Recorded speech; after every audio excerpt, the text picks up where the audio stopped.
प्रतिष्ठानचा रौप्य महोत्सव, भव्य महाप्रसादात हजारो भाविक।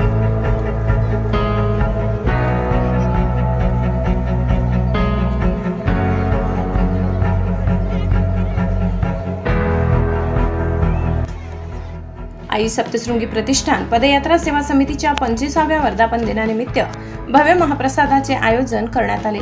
मंदिर ट्रस्टचे व्यवस्थापक सुदर्शनजी दहातोंडे यांच्या हस्ते पूजन व आरती झाली। आदिवासी सहकारी साखर कारखान्याचे चेअरमन भरतभाऊ गावित यांच्या मार्गदर्शनाखाली 25 वर्षापासून कार्यरत समितीच्या या कार्यक्रमासाठी जिग्नेश जाधव यांनी विशेष सहकार्य केले। सुदर्शनजी दहातोंडे यांचे भक्तिगीत आणि आतिषबाजीसह स्वागत झाले। त्यानंतर महाप्रसाद वाटप करण्यात आला। पहलगाम हल्ल्यातील मृतांना श्रद्धांजली अर्पण करण्यात आली। यावेळी सुदर्शनजी दहातोंडे यांच्यासह समितीचे अध्यक्ष हेमंत जाधव, सचिव शैलेश सेन, जिग्नेश जाधव आणि दर्शन पाटील यांचा सत्कार झाला। माजी नगराध्यक्षा हेमलता पाटील यांच्यासह अनेक मान्यवर उपस्थित होते। सूत्रसंचालन किरण टिभे यांनी केले तर आभार हेमंत जाधव यांनी मानले। ब्युरो रिपोर्ट, नवापूर गर्जना न्यूज चॅनल नेटवर्क।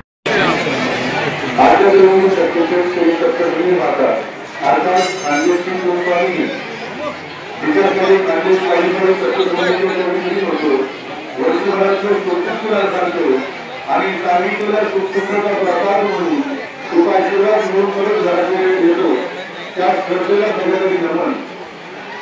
खानदेशपासून सप्तशृंगी आपल्या सेवेत कार्यरत आई सप्तशृंगी प्रतिष्ठान